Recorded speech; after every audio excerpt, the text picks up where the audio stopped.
ਕਿਹੜਾ ਮਸ਼ਹੂਰ ਡਾਇਲੌਗ ਜਿਹੜਾ ਓ ਤੇਰੇ ਤਾਂਬੇ ਦੀਆਂ ਗੋਲੀਆਂ ਖਾ ਕੇ ਗੁੱਜਰ ਟੋਲ ਤੇ ਸਕਦਾ ਹੈ, ਡਿੱਗ ਨਹੀਂ ਸਕਦਾ।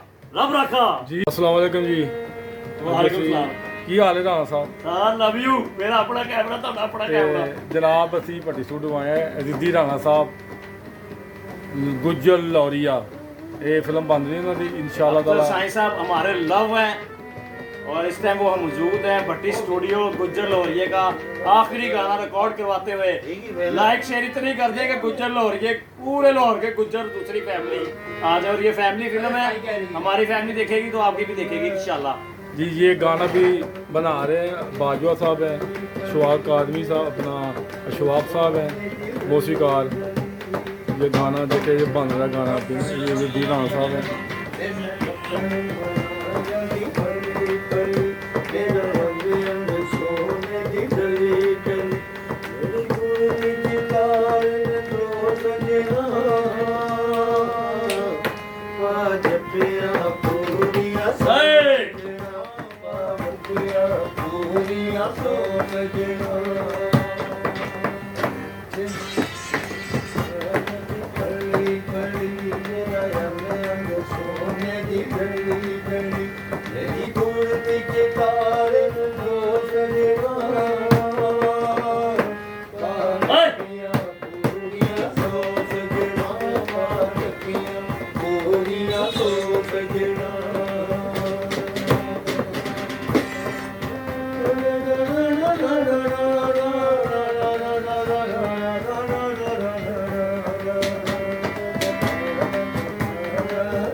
लो जी दीदी राणा साहब मज़ा आ गया पूरा।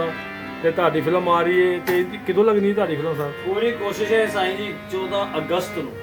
14 ਅਗਸਤ ਨੂੰ। ਦੇਖੋ ਆਪਣੀ ਫਿਲਮ ਦਾ ਕੋਈ ਡਾਇਲੌਗ ਸੁਣਾਓ ਜਿਹੜਾ ਪਤਾ ਲੱਗੇ ਲੋਕਾਂ ਨੂੰ ਕਿ ਗੁੱਜਰ ਲੌਰੀਆ ਕਿਹੜਾ ਮਸ਼ਹੂਰ ਡਾਇਲੌਗ ਜਿਹੜਾ। ਓ ਤੇਰੇ ਤਾਂਬੇ ਦੀਆਂ ਗੋਲੀਆਂ ਖਾ ਕੇ ਗੁੱਜਰ ਟੋਲ ਤੇ ਸਕਦਾ ਹੈ, ਡਿੱਗ ਨਹੀਂ ਸਕਦਾ। ਏ ਵੈਰੀ ਗੁੱਡ ਜੀ। ਲਓ ਜੀ ਇਹ ਦੀਦੀ ਰਾਣਾ ਸਾਹਿਬ ਨੇ ਤੇ ਸਾਡਾ ਚੈਨਲ ਹੈਗਾ ਫਿਲਮੀ ਮਜ਼ੇ। ਫਿਲਮੀ ਮਜ਼ੇ ਪੰਜਾਬੀ ਮਜ਼ੇ। ਪੰਜਾਬੀ ਮਜ਼ੇ ਜੀ। ਫਿਲਮੀ ਮਜ਼ੇ ਦੇ ਵਿੱਚ ਹੈਗਾ ਕਿ ਤੁਹਾਨੂੰ ਅਸੀਂ ਉਹ ਚੀਜ਼ ਦਿਖਾਣੀ ਜਿਹੜੀ ਪਰਦਾ ਸਕਰੀਨ ਤੇ ਤੁਸੀਂ ਵੇਖਦੇ ਲੇਕਿਨ ਪਰਦਾ ਸਕਰੀਨ ਤੇ ਕੀ ਹੁੰਦਾ ਕੀ ਹੁੰਦਾ। ਇਹ ਦੇਖੋ ਬੜੀ ਮਿਹਨਤ ਕਰਨੀ ਪੈਂਦੀ ਹੈ। ਬਾਜਵਾ ਸਾਹਿਬ ਨੂੰ 4 ਘੰਟੇ ਹੋ ਗਏ ਨੇ ਇੱਥੇ ਆਇਆ। ਪਰਸ ਵੇਲਾ ਹੋ ਗਿਆ ਤੇ ਮੇਰਾ ਖਿਆਲ ਹੈ ਕੋਈ 100 ਚਾਹ ਵੀ ਆ ਗਈ ਹੋਣੀ ਇੱਥੇ।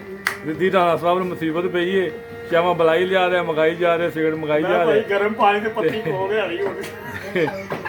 ਇਹ ਛੋਟਾ ਜਿਹਾ ਕੰਮ ਨਹੀਂ ਹੁੰਦਾ, ਬੜਾ ਵੱਡਾ ਕੰਮ ਹੁੰਦਾ ਹੈ। ਸਾਰੇ ਲੋਕਾਂ ਨੂੰ ਮੁਹੱਬਤ ਕਰਨੀ ਪੈਂਦੀ ਹੈ, ਪਿਆਰ ਕਰਨਾ ਪੈਂਦਾ। ਦੇਖੋ ਇਹ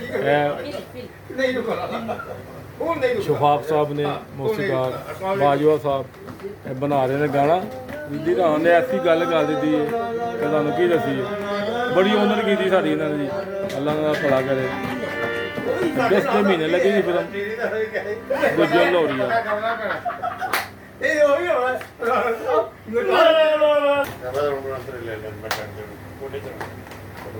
ਚੁੱਪ ਹੋਣ ਸਾਰਾ ਨਹੀਂ ਗਾਣਾ।